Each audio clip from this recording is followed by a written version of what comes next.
അവരുടെ സന്തോഷത്തിലും സങ്കടത്തിലും അതുപോലെ തന്നെ പരിവേദനകളിലും അവരുടെ വല്ലായ്മകളിലും ഇല്ലായ്മകളിലുമെല്ലാം തന്നെ ഒരാളെ എന്ന നിലക്ക് അവരുടെ ഒരാളെന്ന നിലക്ക് അവരിൽ ഒരാളെന്ന നിലക്ക് നടത്തിയ പ്രവർത്തനവും കൂടി ഇതിന്റെ ഭാഗമായി പരിഗണിക്കപ്പെടുന്നുണ്ട്. ചെറുപ്പക്കാരനായ MLA എന്നൂടെ പറഞ്ഞു അല്ലേ? ചെറുപ്പക്കാര് കുറേയുണ്ട്, MLA-മാരായുള്ള ആളുകളും കുറെ ആളുകളുണ്ട് ചെറുപ്പക്കാർ. ആ ചെറുപ്പക്കാരുമായി ബന്ധപ്പെട്ടുകൊണ്ടുള്ള ഈ ചെറുപ്പം നാടിനു വേണ്ടി, ജനങ്ങൾക്ക് വേണ്ടി, മനുഷ്യർക്ക് വേണ്ടി, സമൂഹത്തിന് വേണ്ടി അവരുടെ ആ ശേഷിയും ക്ഷേമോഷിയും പ്രയോഗിക്കുക എന്നതാണല്ലോ നാട്ടിന് ഗുണം ചെയ്യുന്നത്.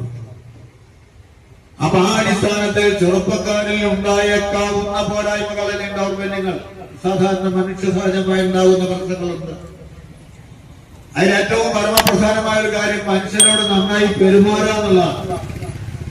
ആളുകൾക്ക് നിങ്ങളൊന്നും പാരിതോഷികം കൊടുക്കണ്ട, പ്രതിഫലം കൊടുക്കണ്ട, പക്ഷെ ആളുകളോട് നന്നായി പെരുമാറുക. നമ്മുടെ ശരീരഭാഷ കൊണ്ട് അതുപോലെ തന്നെ നമ്മുടെ മറ്റു ഭാഷകൾ കൊണ്ട് അവരുടെ പ്രശ്നങ്ങൾ മനസ്സിലാക്കി കഴിഞ്ഞിരിക്കുന്നു. നമുക്ക് സമാധാനത്തോടുകൂടി തിരിഞ്ഞു പോകാം, പിരിഞ്ഞു പോകാം, വീട്ടിലേക്ക് പോകാം എന്ന ആത്മവിശ്വാസത്തോടുകൂടി പോകാൻ കഴിയുന്ന ഒരു പ്രതികരണമാണ് നേരത്തെ പറഞ്ഞത്. നന്നായി സംസാരിക്കുക, പെരുമാറുക, അവരുടെ ദുഃഖങ്ങളിലും അവരുടെ സന്തോഷത്തിലും പങ്കാളിയാകുക, ശാരീരികമായും മാനസികമായും രാഷ്ട്രീയമായും പങ്കാളികളാകുക എന്നുള്ള നിലപാട് സ്വീകരിച്ചുകൊണ്ട് അതുകൊണ്ട് എല്ലാം പരിശോധനയ്ക്ക് വിധേയമായി. വിനയത്തിന്റെ ഒരു നിറകുടമാണ് എന്ന് പറഞ്ഞാൽ അതിശയോക്തിയല്ല.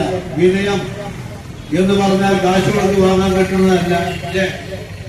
അയാളെ മുഖം കണ്ടാൽ തന്നെ മനസ്സിലായിരിക്കാൻ കാര്യം നടക്കൂല അല്ലേ?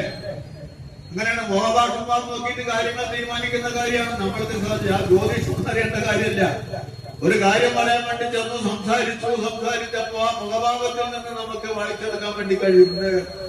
മുഖം കണ്ടപ്പോ തന്നെ മനസ്സിലായി ആ കാര്യം നടക്കൂല. അദ്ദേഹത്തിന്റെ പ്രതികരണം കണ്ടപ്പോ തന്നെ നമുക്ക് ആ കാര്യം നടക്കും, നടന്നില്ലെങ്കിൽ അത് നടത്തി തരുമെന്നുള്ള ആത്മവിശ്വാസം നമുക്കുണ്ടായി എന്നുള്ളതും മുഖഭാവത്തിൽ നിന്ന് പ്രതികരണത്തിൽ മനസ്സിലാക്കാൻ വേണ്ടി കഴിയുന്നതാണ്. വിനയം എന്ന് പറയുന്ന പ്രധാനമാണ്. ആ വിനയത്തിന്റെ നിറകുടമാണ് മൂസിൻ എന്ന് പറഞ്ഞാൽ അതിശയോക്തിയില്ല.